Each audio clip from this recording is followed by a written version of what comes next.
Hi everyone, in front of me I've got a Motorola Edge 50 Pro, and let me share with you how to set the camera timer on this device. So let's start with opening the camera app, and right now we are in the standard photo mode, and so we can take a look at this option bar at the top, and right in the middle we've got the timer option, so it is highlighted right here.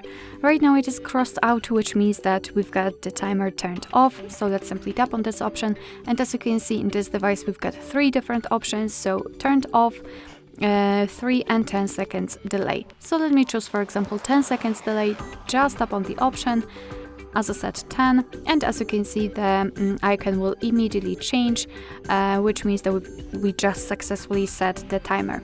So now we can tap on the shutter button, and from now on your device will count down from 10 or 3 depending on which option you've chosen, and after that time it will simply take a photo. Okay, of course you can change it to 3 seconds or turn it off just by tapping on this crossed out icon, and from now on your device will take photos right after touching the shutter button. Alright, so that will be all. Thank you so much for watching. I hope that this video was helpful, and if it was, please hit the subscribe button and leave the thumbs up.